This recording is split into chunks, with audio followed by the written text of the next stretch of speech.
Welcome to Awesome Movie Year, the podcast where we take a look back at an awesome year for movies, which is every year. My name is Josh Bell, film critic and writer, and I am joined by my co-host. I'm Jason Harris, filmmaker, comedian, the worst kind of man. I feel like there may be some people out there who might agree with that. Well, that's just but not horrible, me. Josh. Shame on you. I'm sorry, Jason. I just mean, yeah, I don't know what I mean. Let's move on from that. I certainly don't think that, however, but we are talking about the films of 2003 in this season, and we have arrived at my personal pick for the season, which is a film called Down with Love.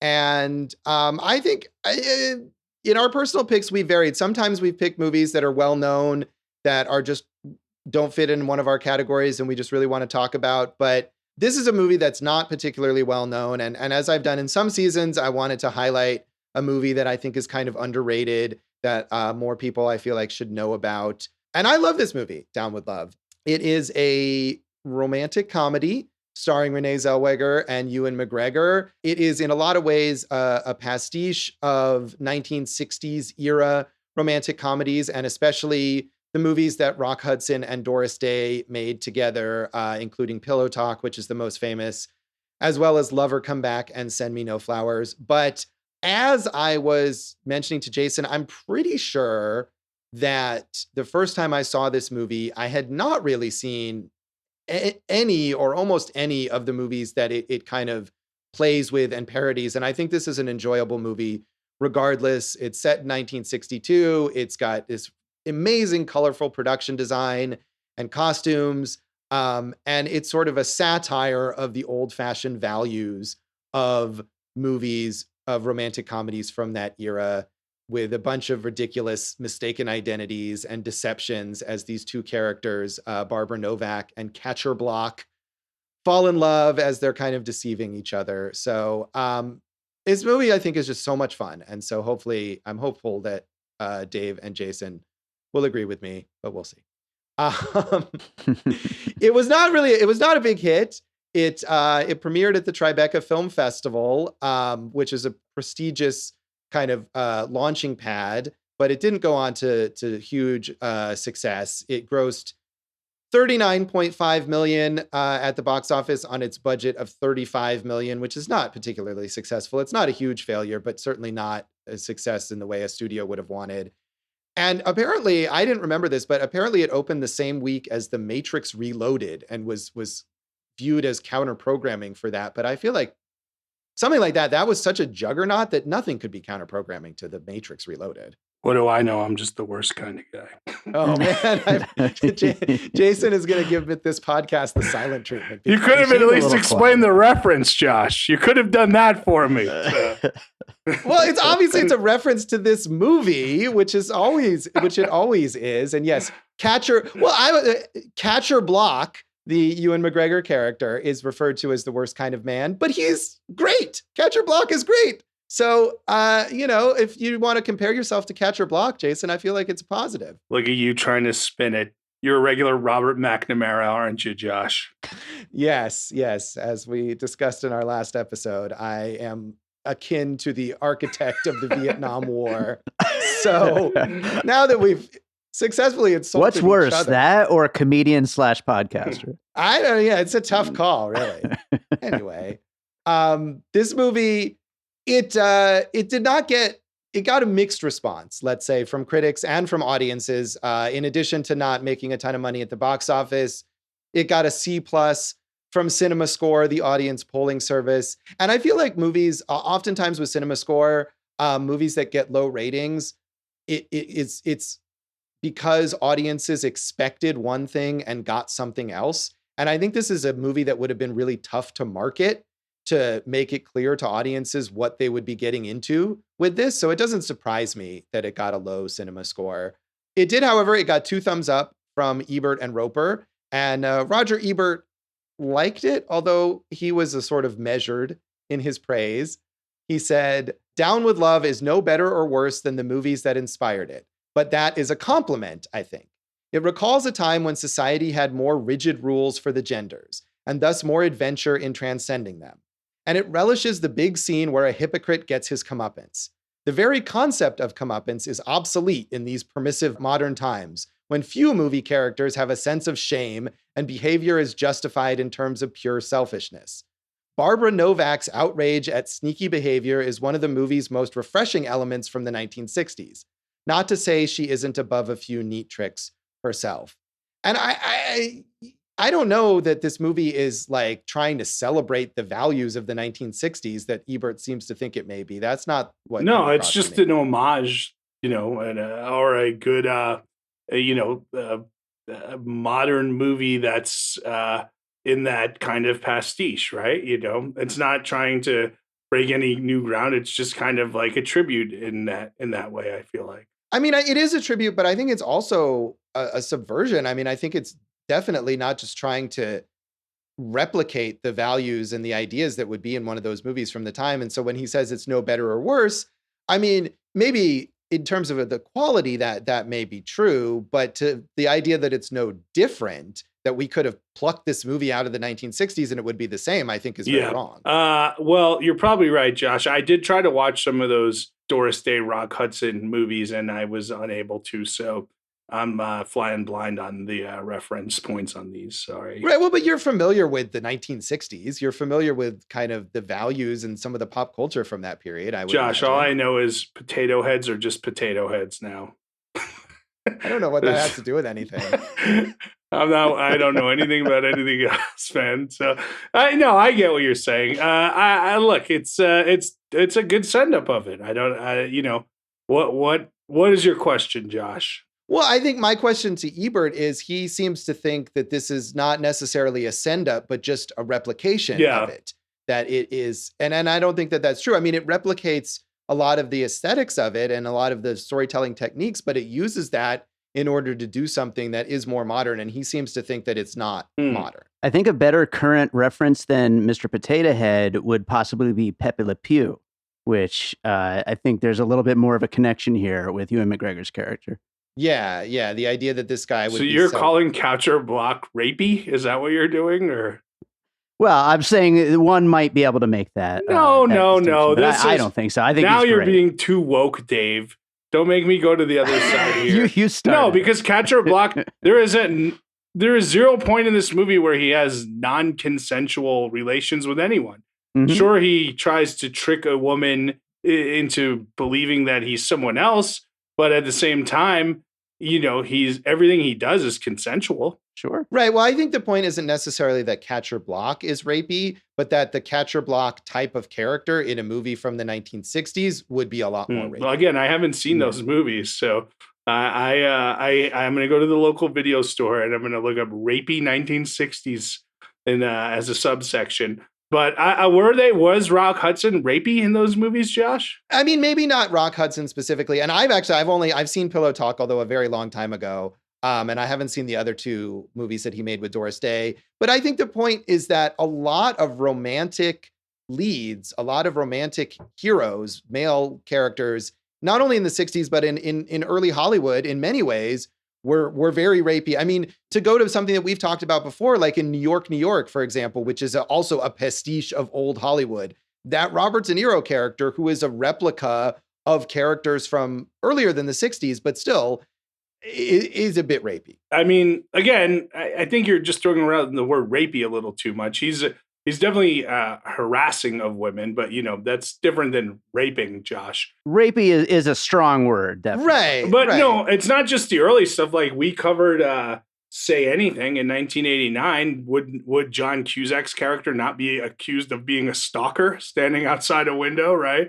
Like, the whole idea of romantic comedies is filled with stuff like if you like the character, it's romantic. But if not, it's just super creepy and messed up, right? Like the entire genre, the history of the genre. But I think especially like, you go further back that even if you do like the character, you watch some of these older movies and it still seems messed up. And my point here, though, is that this movie is engaging directly with that idea. And Ebert seems to think it's not. Well, it's finally come. Josh takes on Ebert. Anyway, moving on from that, Mick LaSalle in the San Francisco Chronicle was more positive. He was very positive. He said, Down with Love is a very smart, very shrewd movie. And the smartest, shrewdest thing about it is the way it masquerades as just a fluffy comedy, a diversion, a trifle. Hardly a trifle, Down with Love distills 40 years of sexual politics into 100 minutes, using the romantic comedy conventions of an earlier time to comment on the governing social assumptions of yesterday and today as well. And I think that's what I was saying. Thank you, Mick LaSalle. That's what I was trying to get at. Yeah. So. Okay. It's cool. I'm good with that. So all right. I don't think there's anything wrong with Ebert just watching it as like a fun, breezy comedy either, though. No. And it is a fun, breezy comedy. But I think my point about that is that Ebert seems to think it's a fun, breezy comedy that could have, again, been plucked out of the 60s that doesn't have any kind of reflection or change from something that was made then. Yeah, and then they're I commenting that's the on case. It, that's for sure.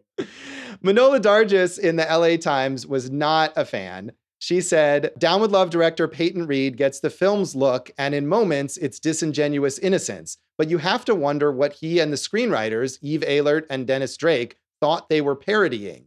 The actors clearly haven't a clue. McGregor sharks around agreeably, flashing his teeth at a game David Hyde Pierce. But there's something uncertain about the performance, as if he can't find his footing. Renee Zellweger looks even more ill at ease, pretending that the world and Catch is her oyster. And I completely disagree. I think the performances in this movie are fantastic. I mean, look, if I was going to criticize Ewan McGregor, maybe he comes out of the accent here and there, right? Like, I think that's a fair criticism. Renee Zellweger is awesome in this movie. But the two supporting characters, Sarah Paulson and David Hyde Pierce, steal every scene they are in, right? So I agree with you. Those are like the building blocks of the movie, and like they're good performances, and I really like the supporting stuff. And as I think we'll talk about in the legacy section, maybe we don't give Renee Zellweger enough credit for just as talented as she is in her range. Mm-hmm. Yeah, I think so. And I think this is a movie that, again, not a lot of people have seen, but if they did, you would really, it's a way to appreciate her. So yeah, I completely think Manohla Dargis is wrong about that. And I think to your point about Ewan McGregor going outside of the accent, I think in general, he does have trouble getting an American accent down if you see him in another movie where he's supposed to play an American character. But losing the accent is in character in this movie because Catcher Block is Scottish or whatever, and is putting on an accent, this sort of exaggerated hick accent as Zip Martin, the astronaut. And so for him to waver is completely fitting with what the movie is about. I just mean when he's Catcher Block, sometimes I'm like, are you American or not American? What's happening here? So yeah, I definitely don't think Catcher Block is supposed to sound American. I'm pretty sure he's supposed to sound like Ewan McGregor. Josh, did you review this movie when it came out? I did not. I remember going to see it at a preview screening, and maybe this goes to the fact that it came out at the same time as The Matrix. But as both of you, as Jason and Dave, as you both know, like these preview screenings, when they invite, they open it up to the public, and almost no matter what the movie is, if people think, oh, free movie, it'll be packed. And I remember this screening being empty. There was like nobody there to see this movie. Nobody cared. Nobody wanted to see it. And I think at the time I was writing for Las Vegas Weekly, but they had someone else reviewing the movie, but I just wanted to see it. And I remember I enjoyed it and didn't necessarily know as much as I may know now about the stuff that it's influenced by. But I think I was excited at the time because I love Bring It On, which was Peyton Reed's previous movie. And even though this is really nothing like Bring It On, I was excited to see what he was doing next. So yeah, Peyton Reed's good. Peyton Reed's got a very good track record. So I agree. Yeah. So did you see this at the time, Jason? No, this was my first time viewing it, Josh. I was just wondering if you had seen it, could you come up with as good a byline as Rex Reed did? Down with Love. Oh yeah, that's and actually I think the Mick LaSalle review that I posted was like up with right love, headline. So, lot of creative headline writing going that's on. That's what there. I meant, not byline. Yeah, but no, we should never ever quote Rex Reed because he's the worst. But that's really aside from. I feel like Rex Reed is the kind of person who would be in one of those movies from the 1960s as a wacky best friend, and probably was. Yeah, something like that. So, Dave, had you ever seen this movie before? I had not. I always just thought it was probably just some kind of silly romantic comedy and just never watched it. I mean, it is a silly romantic comedy, but it's more than just that. So, I think so. and again, I hope that you guys saw some of that in it. Any other background you want to mention on this, Jason? Josh, it was ranked 13 out of the 25 best romantic comedies of all time by Vanity Fair. Number 2 on that list, You've Got Mail. So it shows you how valuable that list is there, Josh. All right. I've never seen You've Got Mail, actually. All right. Well, so I can't. I think How to Lose it, a Guy in 10 Days is also on that. So. Ooh, that I have seen, and that is very bad. And you mentioned it opened Tribeca. The only other thing that I thought was cool was they really committed to the look and the feel of the 60s movies that they were sending up, and they built 55 sets, to kind of get that look, which I thought was cool. Yeah, I think the look of this movie, even if, whether you do or do not appreciate it as a whole, I think the sets and the costumes, the colors, all the ways all that stuff is coordinated is just fantastic. So it's an impressive effort that was not rewarded at the time, unfortunately. So we'll take a break and come back in a moment and talk about our general thoughts on Down with Love.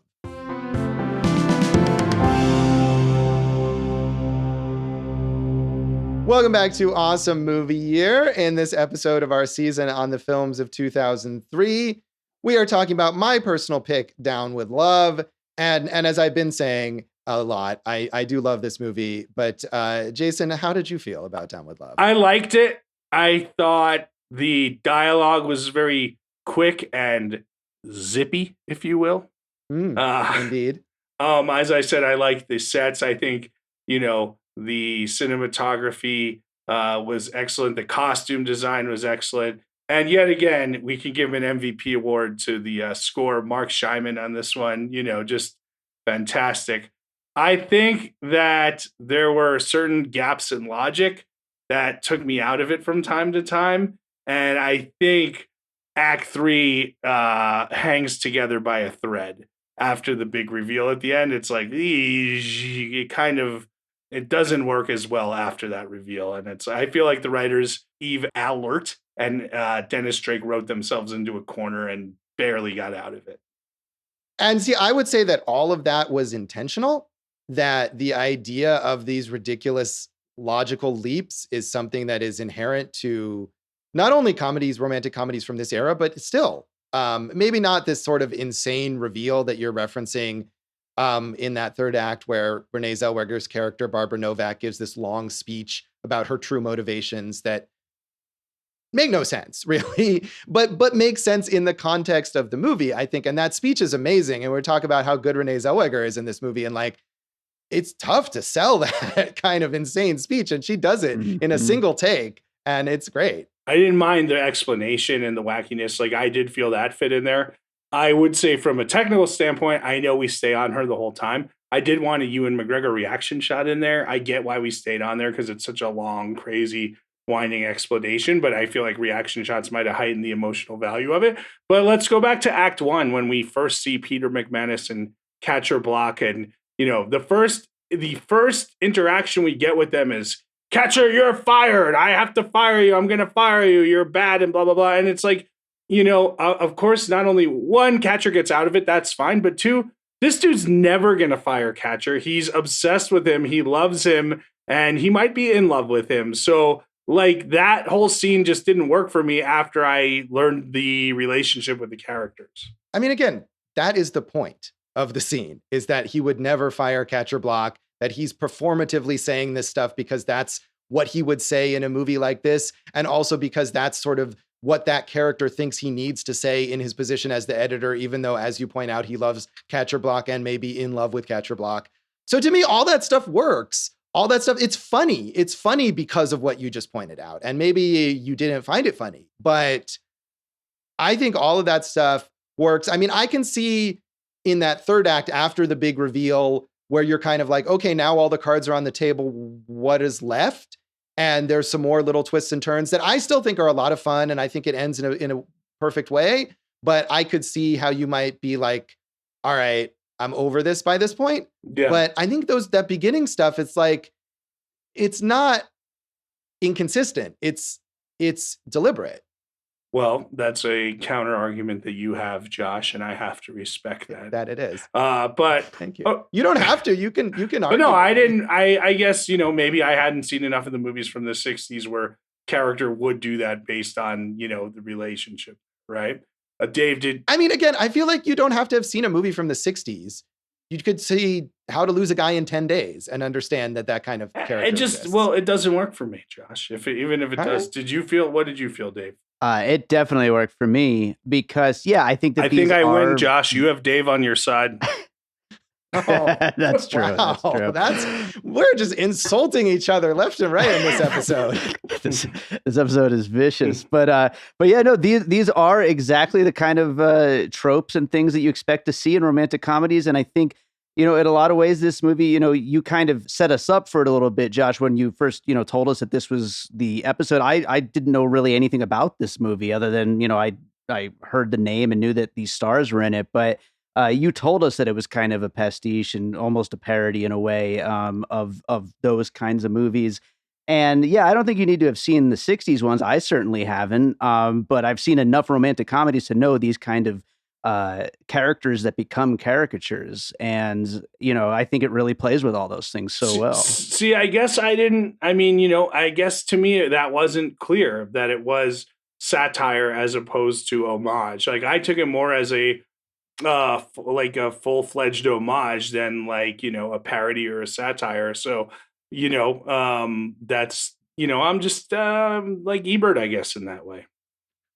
Right. I mean, but I think also one of the things that's great about this movie is that unlike, say, a movie that I think Dave likes, They Came Together, which is just a straight up parody of romantic comedies, which I'm not really a big fan of. But I think this movie works as a romantic comedy, that Renee Zellweger and Ewan McGregor have great chemistry. The characters are likable. You want them to fall in love. You're into them being together by the end of the movie. So it's ridiculous and it's arch and it's satirical, but there's also some real enjoyment in seeing these characters fall in love. But if you're saying that it works as a real romantic comedy, and this is from someone who I like the movie, right? If you're saying it works as a real romantic comedy, then Act 3 is a total just splatter of nonsense because it goes too far out there with the explanation and the steps after it. And then if it was just that, then it's just it just becomes too much at some point. I mean, I think those explanations, though, and the ridiculous lengths that those characters go to kind of deceive each other or whatever, are in a way proof of how much they care and how invested they are in being together, that they'll go to these absurd lengths. So I'm with she leaves anyway. Well, right. But then the point is then he goes to more absurd lengths to get her back because he realizes how much in love he is with her. And they do, spoiler, they do end up together at the end. I mean, again, I can see how by that point in the movie, you might be like, all right, all the cards are on the table. I get it. Let's wrap this up. But I still enjoy and I still think there's just a lot of funny moments there in that last, 10, 15 minutes of the movie. Yeah, I guess to me that was the weakest point of it. Because, I thought, like I said, little things like when, she sees her new New York apartment and it's so futuristic according to the 60s, right? And the music's just perfect under there. And the music, the dialogue that they have, which is fast and quippy, the music adds to all of that. Like the credit sequence, which is kind of one of those fun animated things that I always think of Catch Me If You Can, kind of also had a nice version of that. I like all that stuff, and I liked the relationships, and like I said, the performances are great, and I just think it maybe just wasn't as strong, minutes 75 through 95 or whatever. Yeah. And I would agree that maybe that's the weakest part of the movie, but I still enjoyed it all the way through. We're talking a lot there essentially about the plot. But so much of what's enjoyable about this movie is not just the way that it's structured. I mean, the dialogue, as you said, is zippy, is so clever and full of puns. And I mean, this is a movie that's just incredibly well written, I think. And I mean, that's just one element of it, but that's what you start with. And I think that's really, really well done. I liked it. I mean, again, this could go in the direction of Samantha from Sex and the City, where you're like, oh my God, how many sex puns can you make? But I don't think it got there. I think it was fun where the Vicky character's on a date with the quarterback, and Catcher says to Peter he's completed 1,432 passes, and Peter says, is he going for 1,433? Like, that's good. That's really funny, So I agree with you. The dialogue is good. It's so weird to me that these writers really never, they have story credit on Legally Blonde too, but they've never really done anything since this. Yeah, it's insane to me, and we could talk about this later in the legacy, but I was trying to find what even happened to them. Like, where did they go? And this movie wasn't such, I mean, we talked about Geely, for example, that was such a giant failure that Martin Brest like self-exiled him, from Hollywood. But this movie, it may not have been a big hit, but it wasn't such a giant failure that no one involved could work again. Sure, and it has its following, and it had some good reviews. So I agree with you. My favorite line in the whole movie, Josh, was when Catcher finally sees what Barbara looks like, and he's been avoiding her this whole time, and he confronts Peter and he goes, "You told me she was a spinster." And David Hyde Pierce is so good in this movie, and it makes you want to see more of him, right? He says, "I've never used the word spinster in my life. Okay, once when I told my mother it was technically incorrect to call her son a spinster." Like it's just so good, So yeah, and then there's a callback to that at some point too, when he's saying how he doesn't want to die a spinster or something. It's hilarious. And I mean, there's a lot of metatextual stuff here in the idea of David Hyde Pierce and Sarah Paulson as the sort of sidekick characters who also tangentially fall in love. And of course, are being played by two queer actors. And there's so much, I mean, Jason, I know you're sometimes not in on the gay subtext of things that I'm talking about, but you cannot deny here, it's not even subtext. Well, yeah, but they weren't out at the time. So I don't know necessarily how much that played into it. It still works. I just look at it as like they're great actors playing their roles, And they are great actors playing that role. I mean, I think at least David Hyde Pierce was he may not have been out, but people thought that about him, let's say. And I mean, maybe we don't want to bring in, gossip or whatever. But I certainly think coming to the movie now, where these two are very much well-known out actors, you can see that that people didn't see in 2003. Yeah. Yeah, no, I do like the subtext stuff of, Peter kind of being in love with Catcher. And, even though it's like a mishmash of, hijinks and misinterpretations, like the fact that he has Catcher's parents' picture up in his apartment and stuff like that is fun. And along the same way, like, what about the sequence with Catcher and Barbara on the phone, and like every shot is juxtaposed against each other, so they look like they're either having sex or performing oral sex against one another. Pretty funny stuff, Yeah, that's hilarious. And that's something that, I mean, I'm sure is written into the script, but that the staging of it, I mean, Peyton Reed's direction in this movie is really impressive.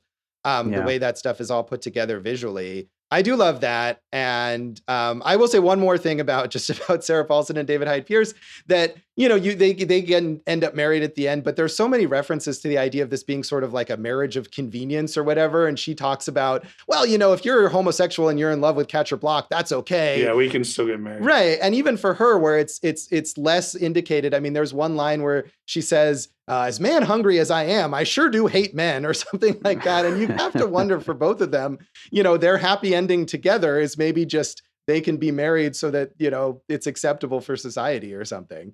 Yeah, well, I mean, I like the way they play with, kind of her position as a woman in a male-dominated publishing industry at the beginning, when, she's brought this book in and she wants to give her opinions, and, the guys basically tell her, we're out of coffee. Can you make more coffee? And one guy's like, I don't want coffee. And she's like, thank you. And he goes, I'll have a Sanka, right? Like, that's what she's worth. And of course they get the last laugh and, have a huge publishing empire and everything like that at the end. So that was fun.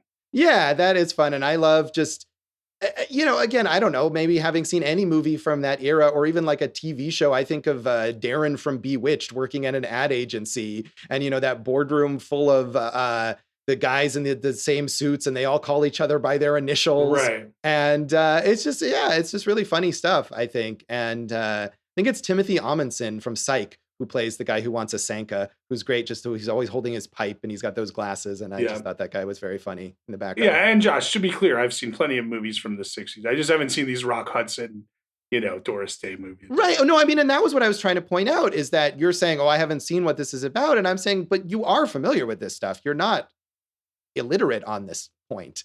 I'm just illiterate in general, but I didn't really feel like revealing that here. Thanks for letting me do that. How about Tony Randall, who was in those movies, having a little reprisal here as the publisher? That's a nice nod to the past.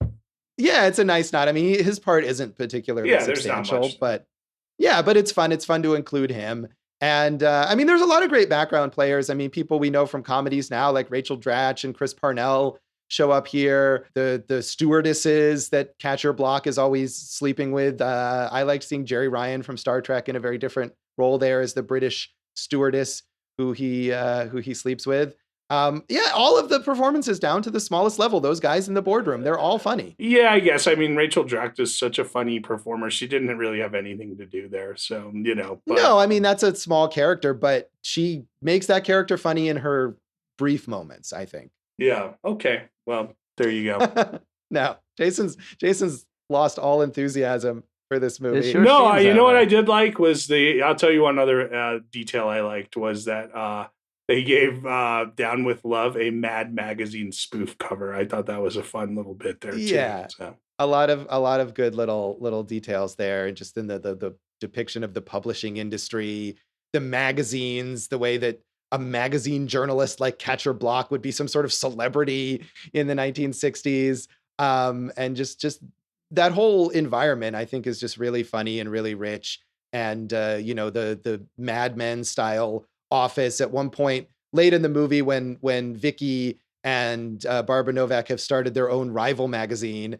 And Peter McManus has to tell Catcher, we can't publish. We have no secretaries, because they're, of course, incapable of doing anything for themselves without the secretaries around. I also like the montage of the book becoming a craze around the world in the different countries where it's a bestseller. Yeah. The fun thing about that is the Judy Garland stuff from the Ed Sullivan Show as like the kind of rocket ship for it. Right. That actual clip of Judy Garland singing that song Down with Love. And what's great about that montage, too, is that it's the bookstores in all the different countries that are clearly just the same bookstore set, redressed with flags from other countries. Yeah, but if you made that movie today, would that be considered culturally insensitive the way they portrayed those people, right?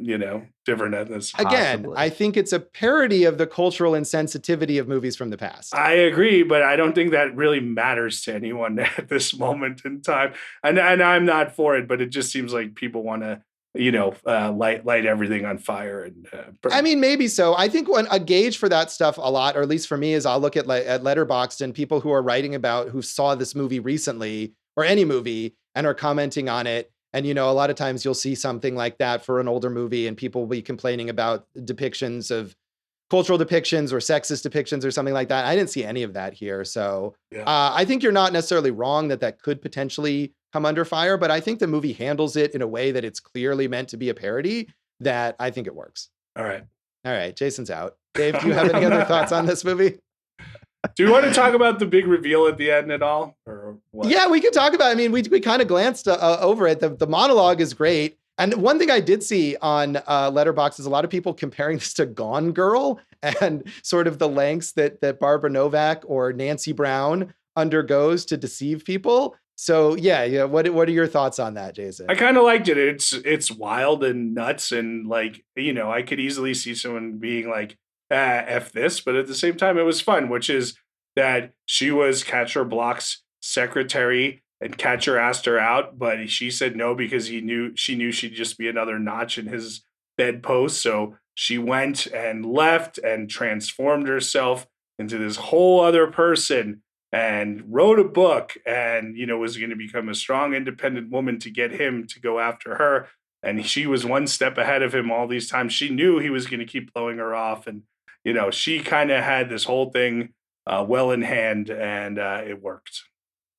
It did. And I mean, the convoluted nature of that and the idea that she knew exactly how everything would go. And her plan was like, oh, all I have to do is write an international bestseller. Like, no problem. Yeah. That's what I'll do. But yeah. So when I accepted that, I was like, that's fine. But when we repeat the bit well, I knew if I put an ad in this gender, neutral newspaper or whatever it was, like I was like, we did this already. I mean, I think that's not nearly on the elaborate level of, the entire movie leading up to that point. But yeah, again, that's the one moment where I can see you feeling that way. Like, all right, we've gotten through this already. Let's move on. But that reveal moment is great. And the monologue is great. And I actually randomly was looking something up about it. And I saw some actor on Twitter who was, showcasing herself in a monologue, and she delivered that monologue from Nice. With Love. Or you could do Gone Girl. If you could do both of them, one is your comedy piece and one is your dramatic piece, right? Right. So, Dave, the main thing I like about this is that it's just really funny. I mean, it's a very funny movie, but I also like the complicated depiction of feminism in this. And I'm just, a guy, so what I think doesn't really matter. You're just a cis white male. That's right. But as far as what feminism really is for real people, I think it does a really good job of showcasing just how messy that can be for a lot of people. Yeah, I think so too. And I think that's a level of complexity that critics maybe weren't giving this movie credit for at the time that it definitely has. And of course, in those romantic comedies in the 60s and earlier, and even later too, someone who was sort of a career woman, the happy ending is always that person ends up a married housewife. And, what's great about that monologue in part is that it seems like that's where the movie is heading. And then it swerves from there, but it still gets the happy ending. And I like that about it. Dave, did your wife watch this one with you? She didn't, but I kind of want to rewatch it with her because I think she'll love it. Yeah, it's definitely right in that wheelhouse. I feel like people who are into romantic comedies, I don't know, maybe they just they passed this movie by. They were all seeing The Matrix Reloaded instead or something. But it certainly has built a bit of a cult following over time, and I would love to see it build more of one. So I do just want to briefly mention, we talked about those Rock Hudson and Doris Day movies, which is what is cited in the, in reference to this movie often. To me, especially watching it this time, I felt like Renee Zellweger's performance was so similar to Marilyn Monroe in a good way. And I feel like Marilyn Monroe is an extremely underrated actor. So I wanted to mention a few Marilyn Monroe rom-coms that I think do a lot of this similar stuff. How to Marry a Millionaire, Gentlemen Prefer Blondes, and Billy Wilder's The 7-Year Itch, which I think is just fantastic and actually has a lot of subversive elements to it. Frank Tashlin movies like The Girl Can't Help It and Will Success Spoil Rock Hunter with Jane Mansfield was kind of his muse. So I feel like there's those kinds of movies too. It's not just the Rock Hudson, Doris Day stuff that's being tributed here. That's the way, buddy. You bring the meat like that. And I assume, Jason, you haven't seen any of that stuff. I might have seen some of the Billy Wilder stuff, But, there you go. Yeah. I mean, I just want to say, did that strike you? I mean, the Renee Zellweger performance, to see some Marilyn Monroe in it at all? Yeah, I mean, I can see it now that you say it. But I do, I want to give her credit for what she did as well. She created a character that I think is worthy on its own. Oh, I agree. But I think, what she does really well is she kind of synthesizes some of those influences to create this unique character. But 100% agree. She's fantastic in this movie, and feel like, the fact that it was so underseen, she didn't get the credit and didn't get the opportunities that could have come from it. I think she's doing fine though. Well, she is now, but she had, we'll talk about this maybe later, but she had quite of a rough period for a while, actually. She did. Yeah. All right. Jason's board. So let's, you keep throwing me under the bus here. I've given my opinion of it. So let's rate it out of, Josh, what do you want to rate it? I don't know. You want to rate it out of 5 reversible pattern dresses? Sure. I love that scene where they have the opposite colors. Yeah. Renee Zellweger and Sarah Paulson. It's a good entry into the restaurant, the way they walk also. Yes. It gets 3 for me. I think you think I liked it less than I did. I just, I just liked it on the level that I saw it though. So, yeah, that's fine. 3 pattern reversible dresses. All right. I'm going to give it 4 pattern reversible dresses. I really enjoy this movie, and I think I have enjoyed it more each time I see it. And I'm always happy to sort of bring more attention to it. How many times have you seen it? This was, I think, the 3rd time that I saw it, because I saw it in the theater. And then a few years ago, I wrote a piece on this and Bring It On when one of the Ant-Man movies was coming out. So I rewatched it for that. So it's not like I've seen it tons of times, but 3 times in sort of year-long intervals or whatever, and have enjoyed it more each time. So, Dave, how many pattern reversible dresses would you give this out of 5? I'm going to give it 4 of those. And right. This feels like a movie I'm probably going to even raise that rating next time I watch it. Wow. Really Yeah, that's liked it great. a I'm lot. glad to hear that, because I think this is a movie that I wish more people would check out. Well, I guess I'm just a piece of crap, guys. Well, I feel like that's been the theme of this episode, so we might as well stick with it. We'll come back then in a moment and talk about the legacy of Down with Love.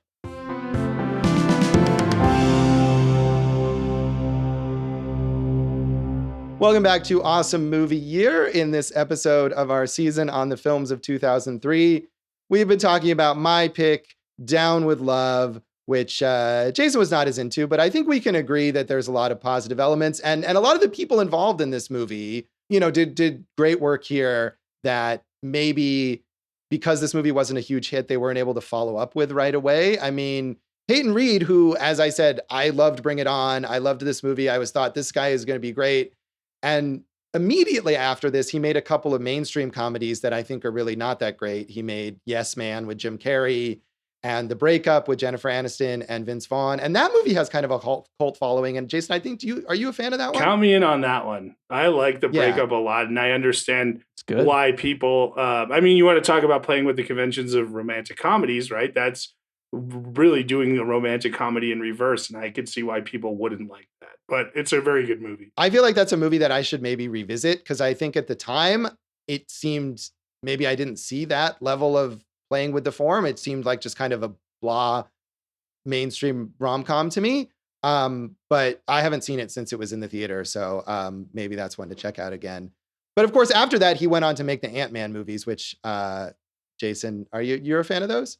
Yeah, they're really funny. I was surprised because I was getting Marvel fatigue at that point in time, and I just think those are like kind of lovely. And also at the same time, like we all like Edgar Wright, as we talked about in our 2007 Hot Fuzz episode. And Edgar Wright was supposed to direct those, and when he had to go his separate ways because he wasn't Marvel-y enough for Marvel, we were like, oh, this is just going to be another. But I think the Ant-Man series is very good. Both of those are good so far. My favorite Marvel movies. Wow. Yeah, I wouldn't say necessarily my favorite Marvel movies, but I do enjoy them quite a lot. And I feel like, that was the point of that piece that I wrote a few years ago. I think his background in these romantic comedies or, kind of relationship focused comedies, whether that's Bring It On or Down with Love or even The Breakup, is a big part of why those Ant-Man movies work. And they're grounded in comedy and in relationships in a way that a lot of other Marvel movies aren't. Yeah, and Paul Rudd's a perfect, runner for that. But I also love the fan theory of how Ant-Man was going to destroy Thanos by crawling up his butt, yes. And then expanding into a human size again. So there you go. Which I think Peyton Reed even commented on at one point. Yeah. Oh, did he? No, Peyton Reed. I don't think he's missed. Yes Man is okay. It's not great, but great track record out there so far. Yeah, I think so. And I think there was maybe a period where, I thought Yes Man was okay too, but I think maybe it was a period where I thought he's not getting the projects that are worthy of him, maybe. And the success of the Ant-Man movies, really has just meant that he can make more Ant-Man movies. I know he's directing the third one as well. Right. That's what we want to see is all right. And, he's done some Mandalorian episodes, which is a natural Jon Favreau-ian transition, right? Who is a supporting character in The Breakup. But it'll be interesting to see what Peyton Reed does away from Marvel next. Yeah, I hope that he gets a chance to do that. I know he for years was campaigning to direct a Fantastic Four movie, although I think he did not. I think Marvel passed him over for that in favor of John Watts. But hopefully he'll get a chance to direct something non-Marvel soon, and maybe a more grounded story, relationship-oriented kind of thing. We talked about Eve Ahlert and Dennis Drake, who wrote this movie and then just disappeared. You got to find them, Josh. I would love to. I was trying to find anything about them, and I couldn't. And maybe I didn't look hard enough. But as you said, they have a story credit on Legally Blonde 2, which, watching Down with Love, the Legally Blonde sort of franchise definitely seems like a good place for them to go. Yeah, I agree. But they're not even the final screenwriters credited on that. And that's the last credit of any kind that they have in Hollywood. So I don't know if they left Hollywood, but I was trying to see, did they write books? Did they write plays? Did they do something outside of Hollywood? And I just don't know. And I think it's a shame. I would be eager to see anything that they came back with. I mean, I don't, like you said, there's no way this movie, because it's a good movie and it's well written, would get to the point where like, well, you're out. So, like you referenced, they have a story credit. So what happened on Legally Blonde 2, they obviously must have turned in whatever draft that, didn't make the cut for the producers or the studio. And since then, who knows, man? Where are these guys? Come on. Yeah, I would love to find out. Maybe we could get them on, do an interview right after we interview Martin Brest. We can do a whole Dave. Where are these people who left Hollywood? Yeah, or were kicked out. Exactly. Well, we'll discover. But Josh, I mean, when we're talking about, besides Peyton Reed, the legacy here is all of those actors, all of the big four are just, David Hyde Pierce. He hasn't been in the spotlight as much lately, although you would be happy to see him in anything, right? Right now he's got 4 Emmys, by the way. He's doing a show with BB Newirth, also from Frasier, although he won't be in the Frasier reboot, about Julia Child called Julia. And the other 3, I mean, are huge stars. And Sarah Paulson, I think right now might be the biggest star of them all. Yeah, Sarah Paulson has just, I mean, because of her work with Ryan Murphy, has just like skyrocketed. And I think she's good and she's great in Down with Love and she's good in a lot of that Ryan Murphy stuff. But I feel like at this point, I wish she would stop working with Ryan Murphy because he writes these very particular kinds of really big characters for her. And I would love to see her do something else. I would like to see that too. She did win a Golden Globe and an Emmy for American Crime Story playing Marcia Clark. And the same year she won the Emmy, she was also nominated against herself for American Horror Story. So that's fun, right? Yeah, she's all over that. And I did like her a lot in a movie that Dave hates, Run, that came out in 2020. That I enjoyed, and it's not a Ryan Murphy production, but it's still very much a Ryan Murphy-ish role.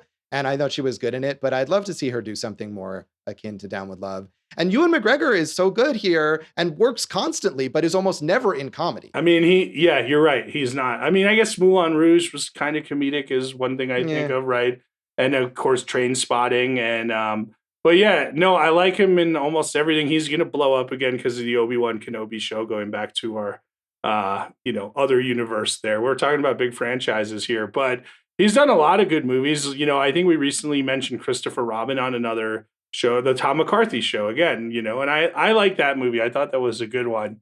Do you have an underrated Ewan McGregor movie you'd like to recommend?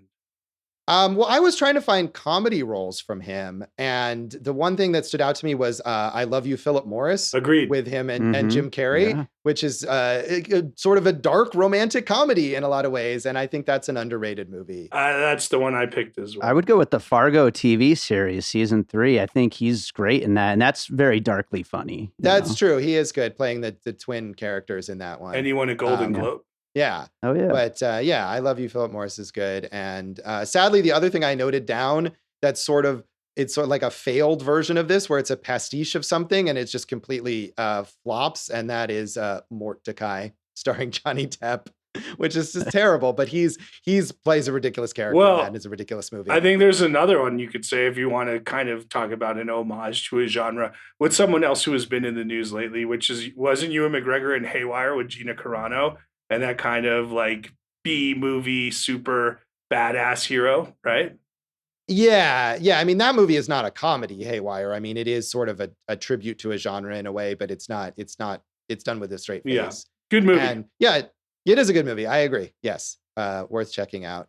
So, and we said Renee Zellweger obviously is great and has been doing really well lately, but she did have a period where she was out of Hollywood. She had a close to, I think, 10-year period where she didn't make a movie. That was after this, and then she's come back in a big way and won an Oscar for playing Judy Garland, who of course shows up in archival footage here, and had won an Oscar also for Cold Mountain, I think a year or two after. Yeah, this. She's got 2. Yes, and she's been nominated for 4 Golden Globes, and on top of that, on top of the 2 that you mentioned, which she won for, she was nominated for Chicago and Nurse Betty, which probably deserves another watching from me because I didn't like it at the time, but maybe I would now. Who knows? Or maybe I wouldn't. So I haven't seen Nurse Betty, but and of course on the romantic comedy front, she made the Bridget Jones movies, which the third one was pretty bad, but the first two were fun, and in this sort of straight-faced romantic comedy way. But Josh, as we've talked about many times on this show, and formative 90s movies and this angst-ridden college or high school or post-college period, she was both in Dazed and Confused and Reality Bites, and that's a real accomplishment. That is. Small parts in those both, though, I think, right? Doesn't matter, Josh. It's not the size of the part, it's how you use it that counts. Right.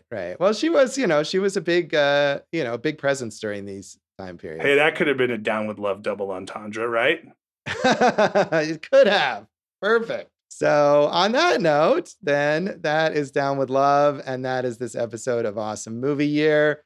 You can follow us on social media. You can. And one thing we didn't mention, Josh, this was our 100th episode.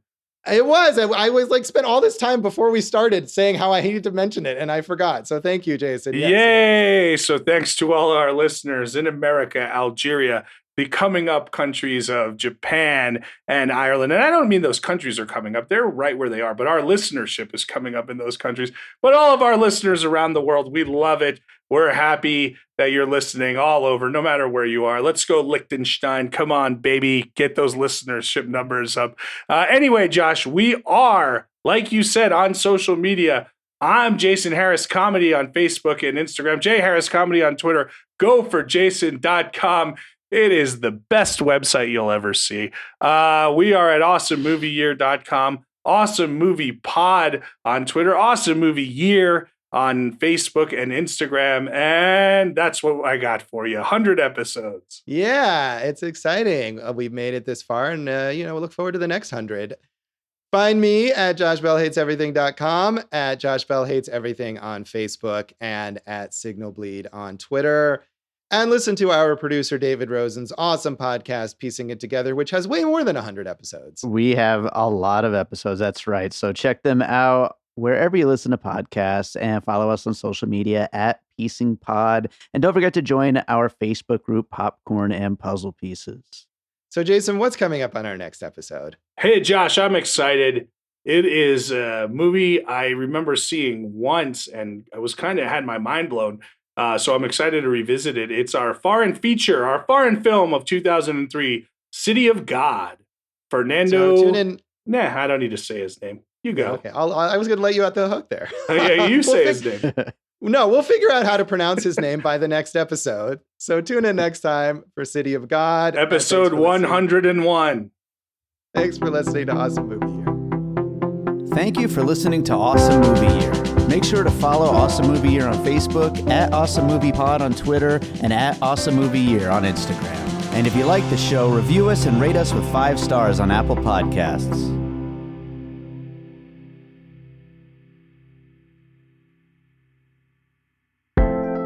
An All Points West production, produced by David Rosen in Las Vegas.